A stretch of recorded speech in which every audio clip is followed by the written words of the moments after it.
हरियाणा प्रदेश में करीब 5 महीने बाद सरकार की ओर से अनलॉक 4 में 9वीं से लेकर 12वीं कक्षा तक के स्टूडेंट्स के लिए स्कूल खोलने के आदेश के तहत आज पहले दिन सभी सरकारी और प्राइवेट स्कूल खोले गए।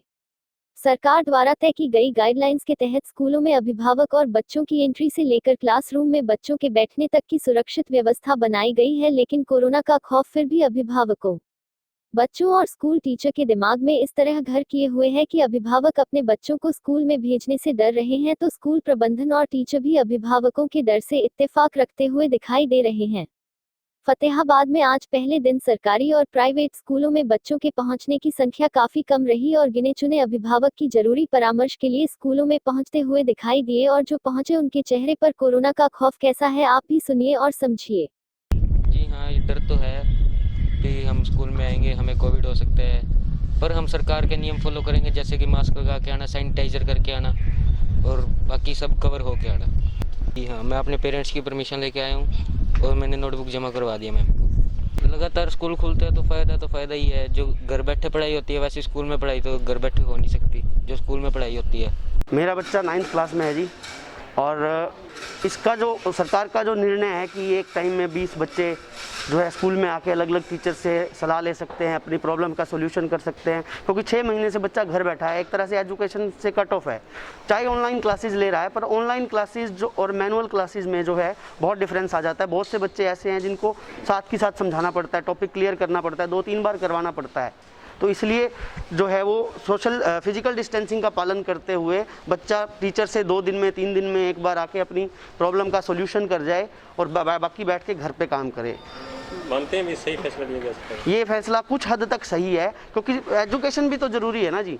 और परंतु एज ए पेरेंट्स बच्चे को इकट्ठा भेजते हुए भी हेजिटेशन हो रही है, क्योंकि बच्चे अगर यहाँ इकट्ठे आते हैं तो वो हो सकता है कोई 20-25 की क्लास है, उनमें से अगर एक भी पॉजिटिव हुआ तो 20-25 घरों का सारा सिस्टम है, बच्चा भी दिक्कत में आ जाएगा, परिवारों तक स्प्रेड हो जाएगा, मास स्प्रेड हो जाएगा अगर बच्चे रेगुलर क्लासेस में आते हैं। तो केस तो लगातार बढ़ रहे हैं। केस बिल्कुल लगातार बढ़ रहे हैं, इसी वजह से बच्चे को स्कूल में रेगुलर भेजते हुए डर भी लग रहा है। सर, सबसे पहली बात, जैसे कि गवर्नमेंट ने हमें एक लेटर दिया हुआ है कि SOPs जो उनके मेंशन किए हुए हैं उसको प्रॉपर फॉलो किया जा रहा है। अभी तो सिर्फ और सिर्फ पहला तो ये है कि उनसे एक रिटर्न सहमति पत्र लिया जा रहा है, कंसेंट लेटर दिया जा रहा है, जिसमें पेरेंट्स अपनी मर्जी से येस और नो लिखेंगे और उसके बाद ही वो स्टूडेंट स्कूल के कैंपस के अंदर आ सकते हैं। ठीक है, एक तो ये हो गया। दूसरा, स्कूल में जब वो एंटर करेगा तो बिना मास्क के स्टूडेंट अलाउ नहीं है, कोई भी। इन केस जैसे आप आए हैं तो आपको भी अलाउ नहीं है, मैं भी हूँ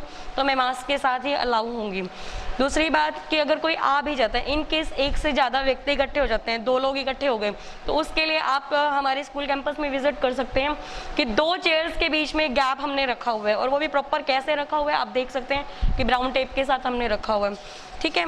दूसरी बात ये है कि ये जो SOPs हैं इसके अंदर लिखा हुआ है कि 6 फीट का गैप है, हैंड सैनिटाइजर ये हमारे एंट्री पॉइंट पे ही है, और पैडल वाला है कि कोई टच भी ना करे इसको, कि टच करने की फैसिलिटी हम लोगों ने थोड़ा सा हटाई हुई है, क्योंकि टच करने से भी कोविड फैलता है।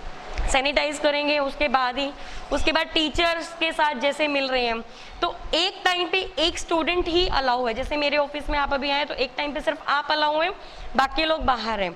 ठीक है, उन लोगों को अलाउ नहीं है। और क्लास में भी अलग अलग टीचर्स के अलग अलग रूम हैं कि आपको अगर वालों SST के टीचर से मिलना है तो वो अलग बैठेंगे और वो दूसरे रूम में शिफ्ट नहीं होंगे, ताकि वो जो है उनका एक दूसरे से संपर्क ना हो पाए, ताकि हम। और दूसरी बात ये भी है कि जितने नॉर्म्स और कंडीशंस बताए हुए हैं ऐसे पे हम उनको फॉलो करते हुए स्कूल का शुभारंभ करने जा रहे हैं। और स्टूडेंट जैसे आएंगे तो उनके लिए हमारे पास बुक्स अवेलेबल हैं, आप बुक्स मेरे डेस्क पे भी देख सकते हैं।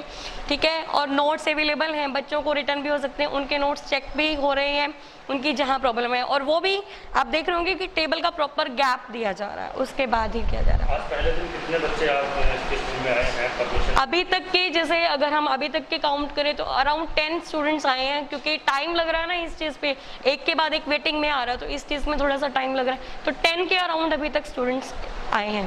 स्कूल प्रिंसिपल, आपको क्या लगता है कि अभिभावक के मन में कुछ शंका है कि स्कूल में आने को लेके, कोविड को लेके डर लग रहा है आपको? उनके मन में डर है?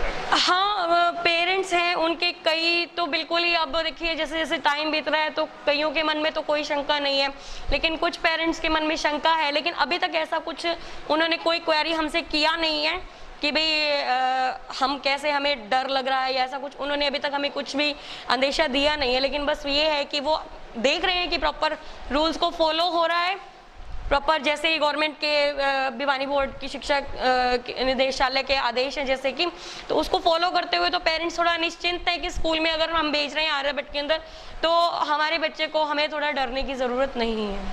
स्कूल खोले गए हैं, सरकार की गाइडलाइंस है और स्कूलों में कोरोना से बचाव के पूरे इंतजाम हैं, लेकिन फिर भी स्कूलों में पढ़ाई करवाना किसी चुनौती से कम नहीं लग रहा। अब देखना ये होगा कि सरकार शिक्षा व्यवस्था को सुरक्षित और सफल बनाने में कितनी सफल होती है। ब्यूरो रिपोर्ट, खबरनामा।